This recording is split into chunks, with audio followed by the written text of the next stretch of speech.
42,000 years. That's more than 15 million sunrises.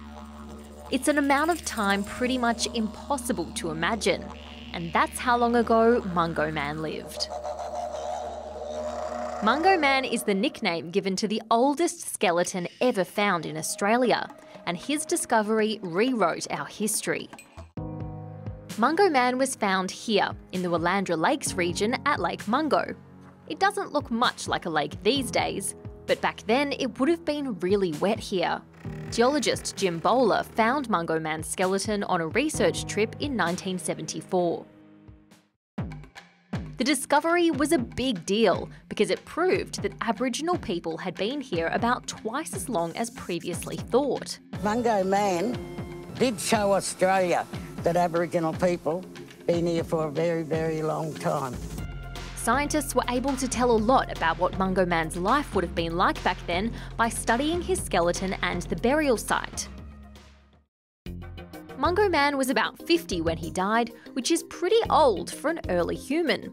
He was tall, with big teeth, but missing two at the front. And he had bad arthritis in his elbow, most likely from spending a lot of time throwing a spear. When he was buried, he was laid out carefully and sprinkled with red ochre, so he was probably an important guy. It was a remarkable moment of realisation of just how modern the earliest Australians really were. To do all this research on Mungo Man, scientists took him away from where he was buried and kept him in a university lab. This made the traditional Aboriginal owners of the Willandra Lakes angry because nobody asked their permission. These are our ancient cemeteries. These are our burial grounds. These are what we hold very dear to us because we know our old people are sleeping there. Taking the bones away and taking them to a city is taking that person away from their spirit. It led to years of disagreement between the scientists who were studying Mungo Man and the people who wanted him back in his resting place.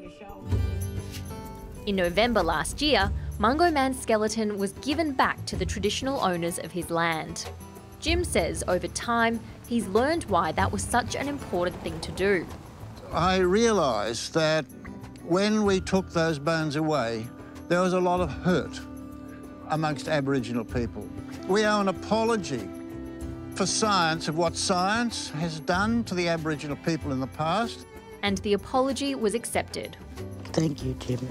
We welcome what you just said. Thank you. Thank you, Ray.